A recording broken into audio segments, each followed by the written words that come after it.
ingin Anda bicara sejujur-jujurnya, point of view seorang Faisal Assegaf seperti apa? Silakan. Saya mencoba objektif saja. Memang sejak awal itu ditangkap publik bahwa SBY, Demokrat, dan AHY datang mendukung Anies Baswedan dalam upaya untuk meloloskan AHY.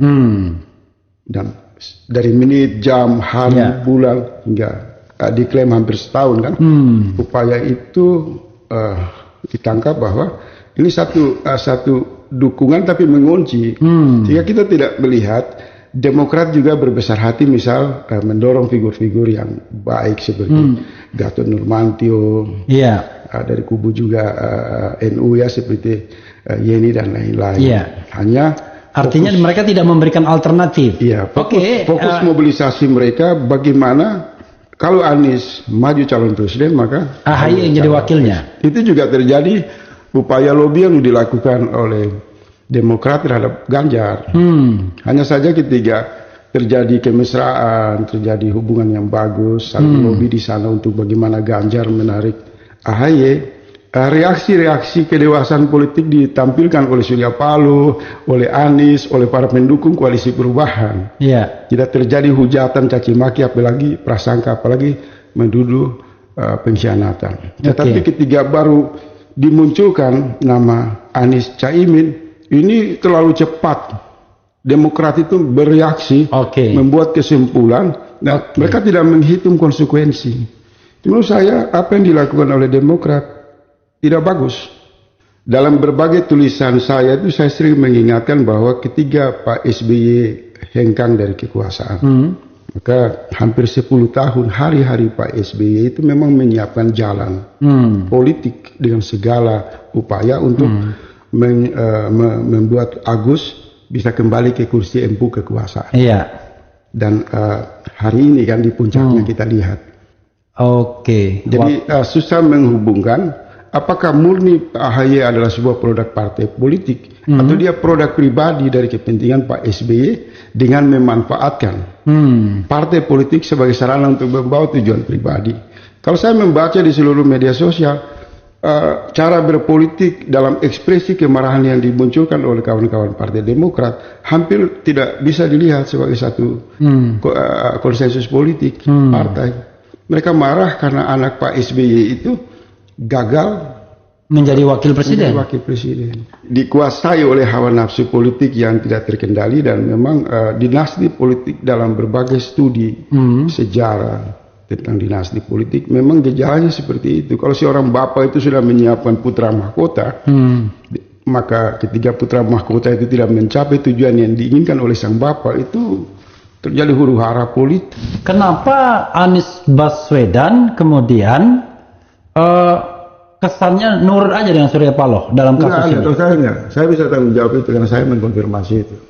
Kenapa? Tadi saya mau bilang begini, ini izin kan. Saya tidak main di pinggiran.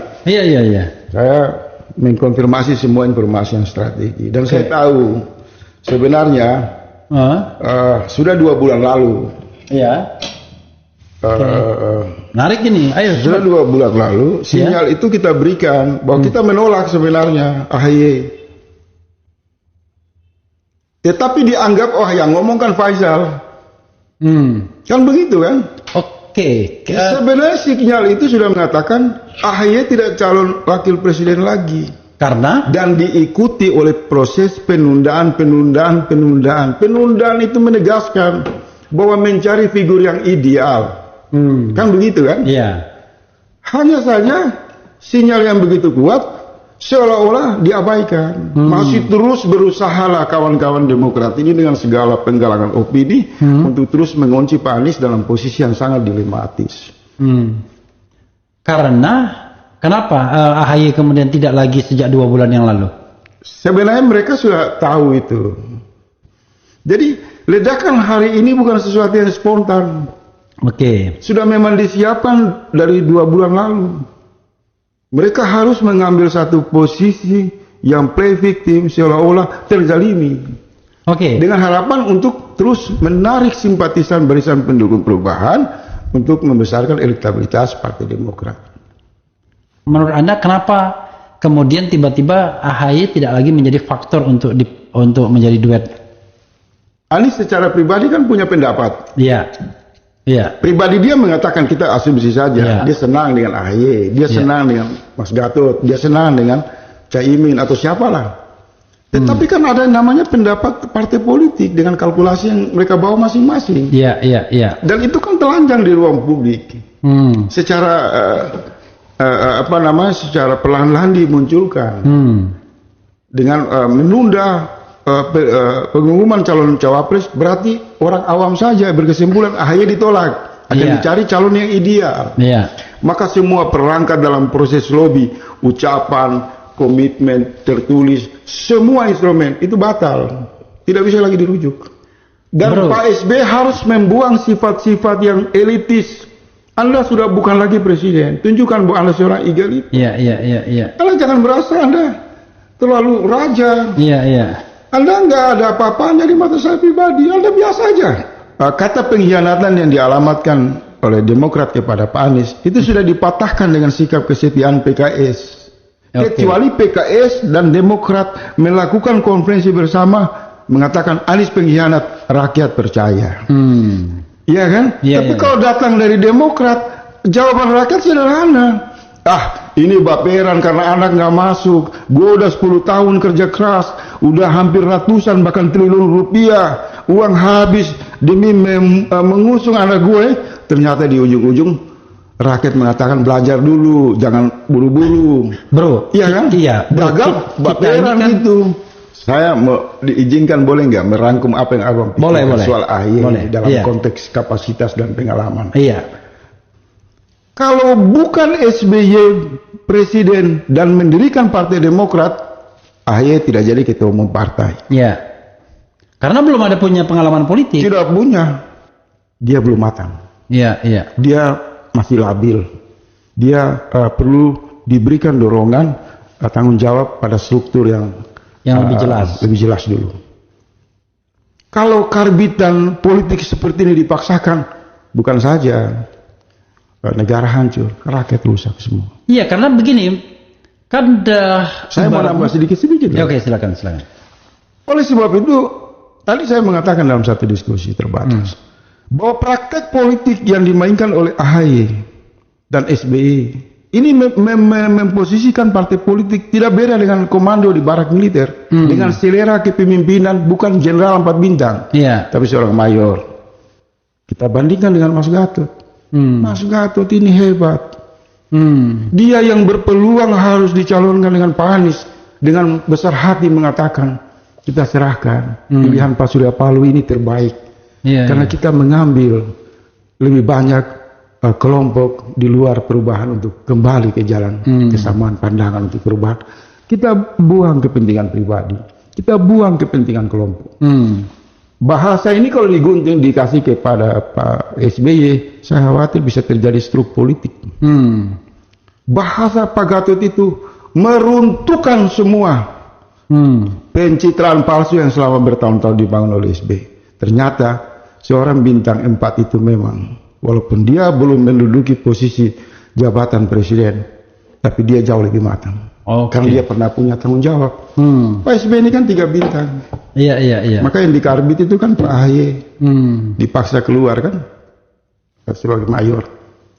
Pernah nggak dia sadar bahwa dia menjadi tentara itu digaji oleh rakyat? Kita ini bayar pajak miliaran, dia disekolahkan di Amerika dan lain-lain. Dia keluar hanya untuk jadi ketua umum partai. Yang pengkhianat itu AHY, pengkhianat kepada rakyat.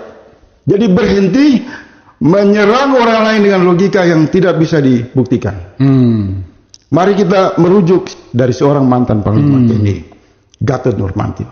Hikmat dan kebijaksanaannya Gatot Nurmantio. Kita berharap kalau dugaan ada tangan-tangan kekuasaan yang bermain untuk menjegal Caimin, maka yang masih tersisa Gatot Nurmantio bisa menyelamatkan semua ini berpasangan dengan Anies Baswedan.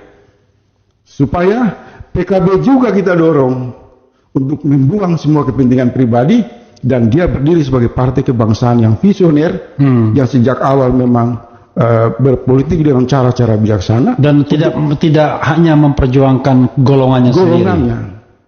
Bisa 2 hari, 3 hari di ujung-ujungnya yang muncul itu bukan Caimin. Iya, iya. Walaupun sudah dideklarasi atau kita nggak tahu. Iya.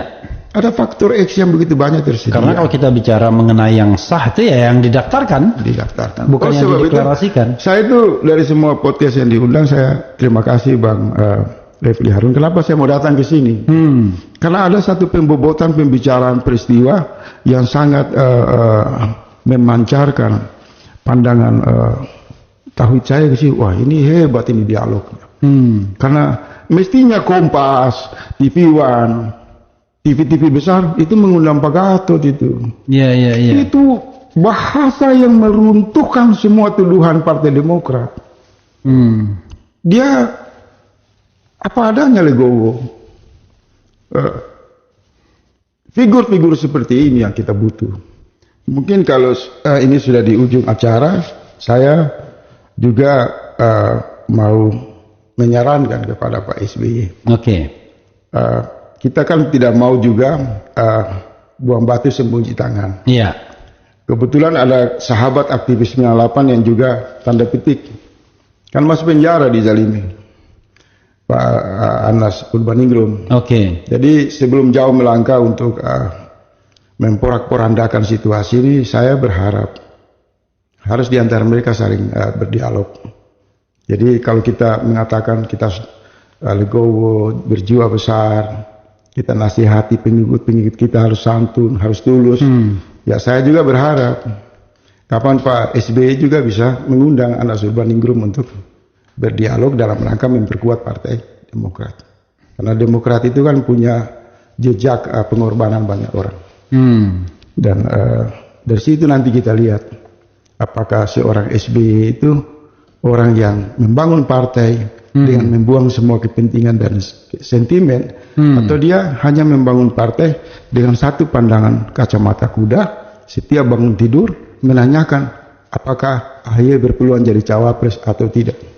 Menurut saya ini harus dihentikan, malu dan norak sekali. Menyakiti jutaan anak-anak muda di Indonesia yang keluar dari rumah-rumah orang-orang miskin. Dipinggirkan dengan pendekatan politik feodalistik. Itu sangat menyakiti. AHY itu nggak ada apa-apa cerdasnya. Saya ketemu dengan kelompok anak-anak muda yang kebetulan dari latar belakang ekonomi yang rendah. Mereka sekolah di luar negeri, cum laude, pintar, cerdas, punya integritas. Tapi ada satu yang saya bangga dari mereka. Mereka tidak bergantung pada bayang-bayang kekuasaan ayah mereka.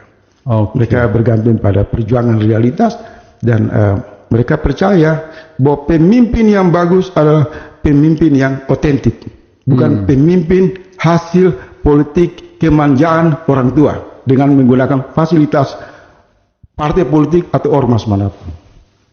Jadi jangan coba-coba kita ini mengoreksi atau melakukan mobilisasi serangan kepada satu figur, tapi kita juga merasa tidak dikoreksi. Hati-hati.